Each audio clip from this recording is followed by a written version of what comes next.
You're listening to On the Job with PORAC, hosted by PORAC President Brian Marvel and Vice President Ben Therriault. On the Job with PORAC is your go-to podcast for insights into the challenges and opportunities facing law enforcement professionals here in California and across the nation. Our goal is to provide an inside look at these issues from the perspective of officers who risk their lives to protect and serve their communities. Welcome to On the Job with PORAC, your inside track to the world of law enforcement. I'm Brian Marvel, President of PORAC, joined by my co-host Ben Therriault, Vice President of PORAC. Today we're closing out the 2025 legislative session and looking straight ahead to 2026. We'll break down the bills we got signed into law, the dangerous ones we stopped cold, and the work that's still in front of us, especially fixing SB 627. Our guest is the man who's been in the trenches with us all year, Randy Perry, legislative advocate with Perry Strategies. I always compliment his great work on behalf of PORAC and our members. Randy, welcome back. It's our closeout to 2025. I know for me, I had high aspirations when the year started and things were looking good, and then the immigration issues kicked up. And I still have positive outlook on things, but definitely changed our tactics a little bit. So why don't we talk a little bit about some of our victories? Obviously, if you go to our website, you can pull up a lot of the bills that we're working on, but I think we had some really good victories that we probably hadn't seen in a while. And I talk about bill sponsors. I think this is the first year we've sponsored a bunch of bills. Instead of having to play defense, we were able to play a little bit of offense. Why don't we talk about SB 459, which I think is one of the best bills that we actually got through and signed by the governor, and that's on confidentiality for peer support meetings and stuff like that. So. Yeah, that's right. Thank you, Brian. Always great to be here, Brian and Ben.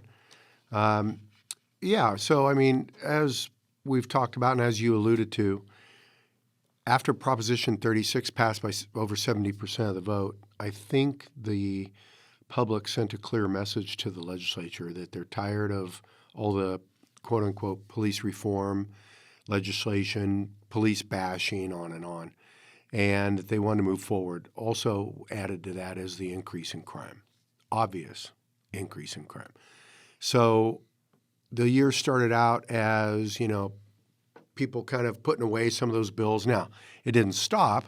There were at least a half a dozen bills that we had to go after that, hit right at the heart of our members. There were a bill that would mandate all cities and counties that have police departments would have to have a civilian review commission. Even if they already had one, they had to have a second one. Or a third. In San Diego already had two, correct. There was a bill that basically related to that, said that all of those files, anything that a police review commission had access to was all public information, thereby going after 832.7, privacy for law enforcement. There was a bill that went after some of the POBAR protections. There was a bill that went after some of the privacy issues, basically saying that all personnel files could be open through the CPRA. So there were that's just only a handful of them. There were a lot of bills that just went after law enforcement. One that said that you had to completely when you interview in a police-involved shooting, that you had to have Miranda rights for everybody involved. Not just witnesses, but family members, friends of the person involved in the shooting. On and on. They keep trying to strengthen the act the Racial Justice Act that allows prisoners to petition the court to get a hearing because they said that they feel that there was some type of bias or racial animus. Come up with the courts and stuff. And you've been doing this a long time, Randy. Is this a new norm, or is this just how it's always been? Is there, do the members just need to know that there's always going to be a litany of, anti-police, or, I guess you could pro-criminal, pro-criminal. You could argue like what you want to call them, but things that what I would put them, if to be completely PC, as like things that make our members' jobs harder. I would argue it's a new norm. Okay. And part of that reason is not just, in other words, we're not just going through a phase. I think new norm is the accurate description. What happened when, this started now 11 years ago, but really hit the fan in, Minnesota, obviously. What happened is this began a creation of all these organizations that just completely came out of the woodwork. I mean, if you go to, and you guys have, obviously you do quite a bit, you go to a Tuesday public safety hearing in the Assembly or the Senate. On every one of these type of bills, there's a line out the door of people testifying, and they represent all these organizations I've never even heard of. And it's just, you could just file a petition, you start an organization. Yeah. And so these people now have jobs. A lot of them are paid through donations and things. So they're going to continue. They have to, in order to continue, they need a fight. They need something to rally around. And this has become their rally call. Yeah, you got to feed the beast. I mean, it's the money that pays for it. I mean, there's created a whole cottage industry of, campaign zeros and the like of these groups that are just, can make, it's fake information with, some paid activists and paid groups that just go out and try to push legislation and other things in the name of police reform, but it's nothing that reforms anything in the positive. It's all designed really to make police not functioning as an institution and hurt society. Agree. To audit them. That's my thought. But so going back to some of the sponsored bills, obviously SB 459 was a huge one by Senator Grayson, really strong ally of public safety in the state. Also, one of the other things that we had to work on was AB 89, the recruiting and retention bill that Assembly member Reggie Jones Sawyer passed before he retired and left the Assembly. We had to fix the issue on that. And then also, I think this came from the governor's office, is he needed that companion bill by Assembly member Irwin, AB 992, which formalized the education standards. Why don't we talk a little bit about AB 89 and what was the issue that needed to be fixed with Senator Sayarto and Wahhab's bill? Yeah, so about 4 years ago or so, when we were dealing with the issue of, that we were right in the middle of the police reform movement, several studies came out. There were about 4 different studies that came out that actually showed that the higher the education of law enforcement officers, the less likely they were to use force, and the less likely they were to get in some type of a disciplinary issue, right? And the studies just talked about how officers just had better communication skills. They were less likely to immediately respond with force, where they could stand back, assess the issue, on and on. Whether or not you believe that, I'm just telling you that there were several national studies that came out. So with that, the legislature started talking about, in terms of recruitment and retention, what can we do to get officers into the profession, get them more training and higher education or more education. And so with that, we worked with the chiefs and sheriffs and the legislature to try and see if there was a way to develop, say, a community policing degree, something like that, where over a decade or so, at the end of this decade and into the next decade, we could increase the training and education for law enforcement. And so that was the attempt. The problem was the chair of the Assembly Public Safety Committee, Reggie Jones Sawyer at the time, decided to run his own bill, and that bill completely screwed up the whole idea of it. And the main issue was he put in his language, and it was signed and became law, that you had to have a 2-year degree and a 4-year degree and a police science degree. And so it was supposed to be or. You could have this or this or this, because we have officers who come from other states who may already have a degree. He didn't take into consideration that. What about officers who come in and they've already been a cop for 20 years? They may not need more training or more higher education, right? What about military? People who come in and have been in the military for 5 to 10 years.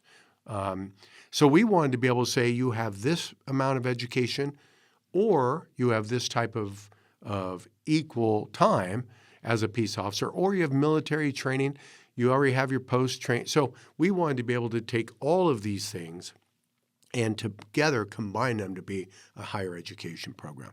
His said you couldn't do that. So we had to go in and fix that, and it was taking effect in August of this year. So we were out of time. We had to get an urgency bill and get it signed by the governor before his bill took effect. With that, we went in with another bill, and that's the Irwin Bill 992, and cleaned up a lot of what he did and put more meat on the bone of what he was actually talking about doing. Yeah, it made the requirements clearly, in AB 992, clearly set the standards for what it's going to be like to be a peace officer in the next 2031. Right. It does not affect current peace officers. Correct. Yeah. It starts with the 2031 new academies. I just like how, of course, imagine that, some narrow-minded nonsense that, if you would listen to the people who advocate for these things, it's not that people were unilaterally opposed to having good training and education, but, we actually had a bill, and he went in and took pieces of the bill and put it in his and killed ours in his committee. Of course. Why not? Why would any politician not do some ego-driven nonsense like that? Of course not. Well, let's take a look at some of the bills that we opposed, and we had some pretty good success with those. I'm going to leave 627 for the last piece because we had some success, but ultimately it was signed into law. But artificial intelligence, I always mess up his name. I think it's Araguin, Senator Araguin. Araguin. That's obviously AI is going to be something that PORAC is going to focus on in 2026. I think it's a huge issue that really needs to be brought to the forefront within law enforcement. I'm not anti-AI in any way. I just think that there needs to be abilities for if departments are going to deploy AI within their agency, there needs to be meet and confer between the police labor, so they understand that this is being implemented, how it's going to be used, setting those guardrails in place. Yeah, I think what you're saying is the idea of the use of AI falls under terms and conditions. 100%. And that's bargainable. I mean, it seems pretty simple. Well, I agree with you on that piece of it, but the reality is you're going to see agencies will try to implement AI and not tell anybody. They did it up in Seattle, which is a fairly large police department. The union found out through other means and not through the department or the city. So I just want to prevent that from happening here in California because a lot of these programs, and because everything's becoming so digital and electronic, that they're developing these programs. You plug all of somebody's information that they've done anything electronically, time card, time off, sick time, court time, reports, BWCs. Some AI program is going to determine your worthiness to be a peace officer without any human intervention or discussions on what that looks like. I look back at this as that blue team stuff that was rolled out about 15 years ago. They're like, we can monitor this person and determine whether they're going to be a good officer, and they're going to have disciplinary issues based on use of force incidents and all this other stuff. And it's like, well, that may not necessarily be the case because, Ben and I could probably all know several people that are just shit magnets. Stuff happens around them, and it doesn't mean that they've done anything wrong. They just seem to be in an area or a place where something or use of force situation arises. And I don't think that should be counted against them. And I don't think that a AI program should make those determinations without a lot of human eyes physically looking at it and making determinations. Yeah, and how the job is done. And too many things get left out of the conversation a lot of times with AI. And, we were talking about activist groups and things and how they, data is great, but data is often manipulated. And if that is not, put in check, then AI operates off data. Like it's all interconnected, like how that's going to come out. Yeah. And so it's important to have those guardrails. I think that's really important. I mean, this bill. You're talking about SB 572 by Senator 524. 524. Yeah, sorry, Oh, yeah. 524. Yeah, That's about right. the AI. I mean, we didn't take the position off No. of it, but ultimately it was pretty watered down to a more reasonable. Yeah. Yeah, the original bill said that if a report is AI generated originally, that every iteration of that report would be subject to the Open Records Act. And so we had numerous meetings with the senator, who's a good guy and really wants to do it right. He was the chair, he's a freshman and the chair of Senate Public Safety. Took a lot of amendments. In the end, the bill simply said that if it's AI generated, that is not to be considered legally as a report by the peace officer, because it's not. It's an AI report. And that only the final report is subject to public disclosure, which is now, and only that final report signed by the officer would be determined to be public, and that's it. Everything else was taken out of the bill. And this is really towards the Axon Draft 1, generating reports through the audio piece of the camera. So we'll definitely have to keep an eye on this. We've got some federal stuff that we're working on in regards to AI. I know the president's coming out with possibly an executive order. We were opposed to the moratorium, the 10-year moratorium on AI. I mean, 10 years is like an eternity when it comes to AI. I mean, just 6 months, the AI information exponentially increases. So 10 years would just be very problematic for us, I think, in law enforcement. Let's move on to 627, and then let's focus on 2026. Obviously, Senator Wiener's running for Congress. This is my personal belief. He's running for Congress, wants to get his name out there. He's running for Nancy Pelosi's spot. So he found a way under the guise of immigration and the masks. Obviously, we fought tooth and nail on this, but ultimately he prevailed, which I think our position is accurate in a sense that I don't believe the state has the right to regulate how federal agents conduct their business. I think the supremacy clause is going to probably strike this bill down for that piece. Courts are going to agree with you. Yeah. The downer is it affects us in the state. And, having to create these mass policies, losing immunities under this law is very problematic. And the sad part about this is because he got this passed, he now feels empowered. And, of course, we're going to have another bill in 2026, Senate Bill 747, which even goes further, which is something that we're going to have to really focus on how we address and fight back on that. So, I don't know. We've sort of beat 627. Yeah, I mean, our last episode, we tore that to shreds, and I think it's pretty obvious. I think the key to 627 to continue on from your last podcast is that the governor fully committed to work to clean it up, including the issue on our immunity. Senator Wiener has reached out, but he also wants to do a bill, but based on kind of the way he treated PORAC and didn't really negotiate in, true, fair, good faith. Yeah. I don't think it would be in our best interest to work with Senator on cleaning this up. I think we'll work with the governor's office. They're sincere about it. It's my understanding that they actually gave a lot of the cleanup stuff to Senator Wiener, which he refused. Yeah. And so with that, we are working with the governor's office. You've spoken with the governor, Brian. I've spoken with his chief of staff. And we are working on language to see what we can do to clean up the bill. And there are other people that we can give this bill to. Senator Arreguín has said that he is willing to work with us on it. Yeah. So that's what we're going to do. And we're going to work to clean it up in January. Yeah. I think that's good. I agree with 774. I kind of worry, and not to be all tinfoil hat, but kind of transition to 26. But it's almost like a crazy recipe. It's like, oh, well, I'm going to target the feds. I know that's going to run to a wall, and then what's the trickle down? Oh, well, I still get this, especially with the thing with the Bain Act, how it's going to trickle down to just regular law enforcement officers in the state. And that's how I see it. Maybe that's tinfoil hat. I don't know, but it just seems like it's like they found I don't want to call it a loophole, but it's kind of a loophole of like getting things through the legislative process because they know that no one wants to, folks want to be against the administration in the legislature, and so this is a good way to like kind of Trojan horse that through.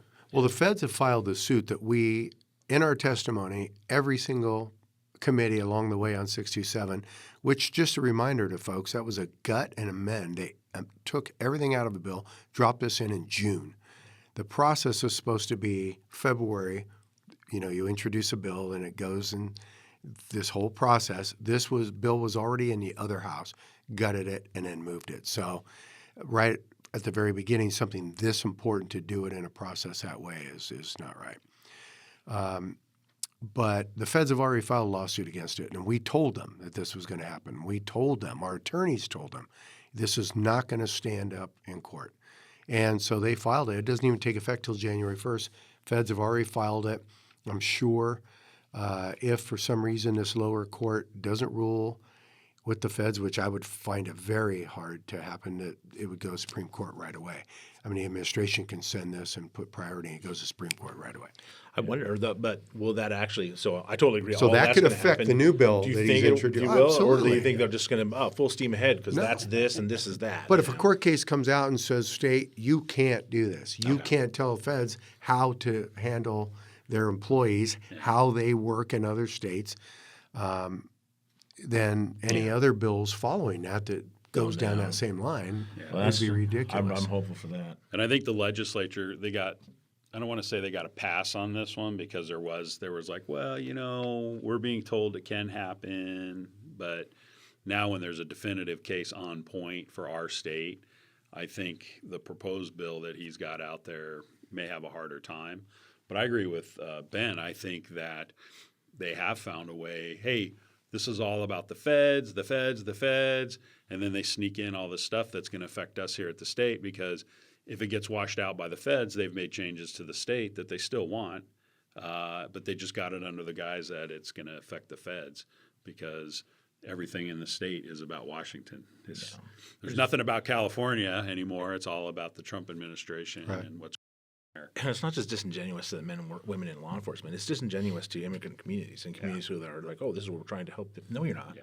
You're not because you're not doing anything. That's the worst part of it. That is the I worst. It's agree just with like, that. and no one wants to say that. No one's, and very few reporters call that out. I mean, it's like, but give it some time. Like that's going to come to fruition. And it's like I can't wait to see people answer for that. I think Senator Wiener's hoping it's thrown out because that just continues this fight between him and administration when he's running for office next year. 100%. So one of the bills that we introduced last year, that was the confidentiality bill between the union leaders and their members.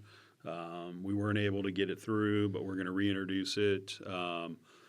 What are your thoughts on that, moving that forward for 2026? Yeah, so the administration put a huge amount of money on it, that big dollar figure. And obviously California's still in a deficit right now. So they had already made a rule at the beginning of the year that any bill over $50,000 in costs was going to go to appropriates and likely go to suspense and be held. It's exactly what happened to our bill, second year in a row. The employers have come out and said this is going to drive up costs. If you can't interview folks, if you can't talk to people simply because they're a member of a union and they've perhaps spoken with their union leader or their union rep, then that's going to slow down any investigations. One of the biggest issues they rose in their testimony was dealing with sexual assault and issues like that in the workplace. So they can't investigate it. Therefore, it's going to drag out the investigation, cost a lot more money. The administration, the Department of Finance bought that. Yeah. So we have a meeting with the administration on Thursday. And we're going to sit down and go through. We rebutted every one of those arguments. And so we're going to sit down and go through that rebuttal with them, talk about where we think the Department of Finance is inaccurate on their estimations, and hopefully bring them off the bill. If we can do that, then I think we're okay.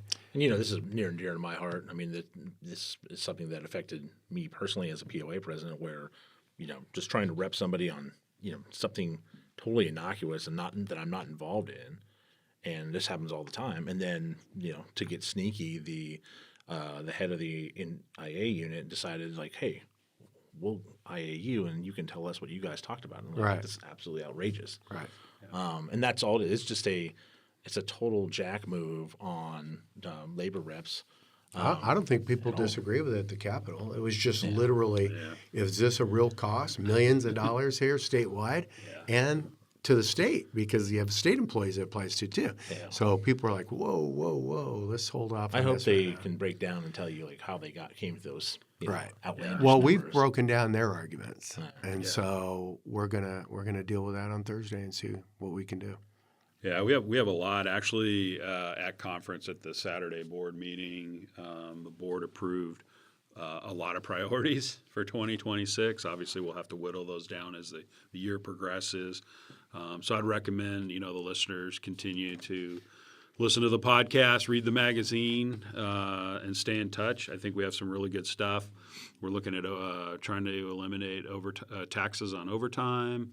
Mandatory overtime. We have mandatory overtime. Pension reform, PEPRA reform. PEPRA is a huge one. Yeah, one intent we want to do are probably going to be our highest priority this year for 2026 is going to be raising the caps on pensions, changing the formulas, making them a little better, and seeing if we could bring back in collective bargaining on employer-paid contributions. Yeah. That was a big number. Remember how important that is, because that is not considered your part of your pension and part of your income. I mean, and that's picked up directly. That's a straight 9% bump to members. And the reality is just to let the members know that PEPRA is going to be the number one priority for PORAC in 2026. Yeah. I think we heard that loud and clear at conference. We've actually known about it, and we've tried to work on it this year with the state firefighter folks.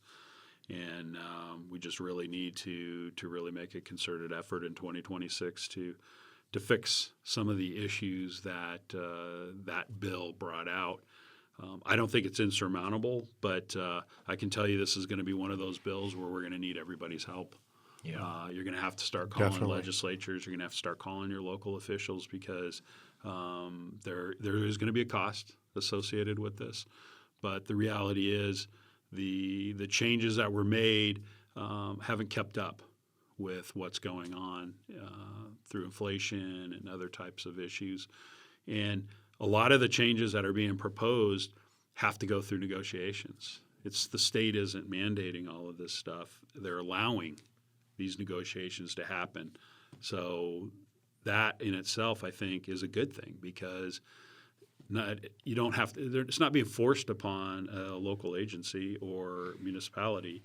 It has to go through contract negotiations, and they can determine what's in the best interest. Governor Brown put guardrails around pensions because some cities and counties were getting out of hand. It was really hamstringing the pension fund. Right. So he put these appropriate. Now, he never said we shouldn't go back after a decade and reevaluate. Right. He knew that. He knew we would have to do that. So.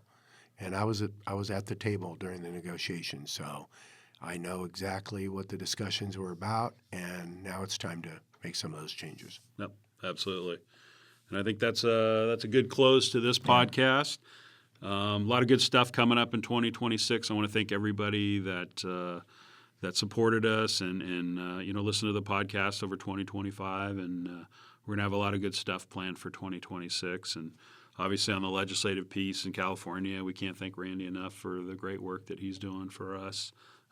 Was it 43 years now? Yep. Wow, 43 years. I was telling you, got one of the top 1% of lobbyists. We do.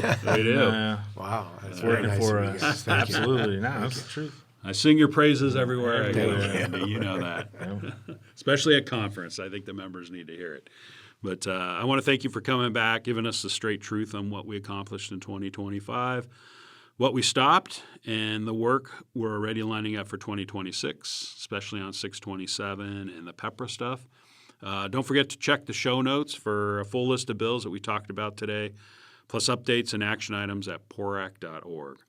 Help us reach more of our brothers and sisters in blue by liking, subscribing, and sharing this episode with your friends, family, and anyone who needs to hear it. Your voice made the difference this year. Keep using it. This is Brian Marvel with Ben Therriault signing off. Till next time, stay vigilant, stay safe, and we'll see you in 2026.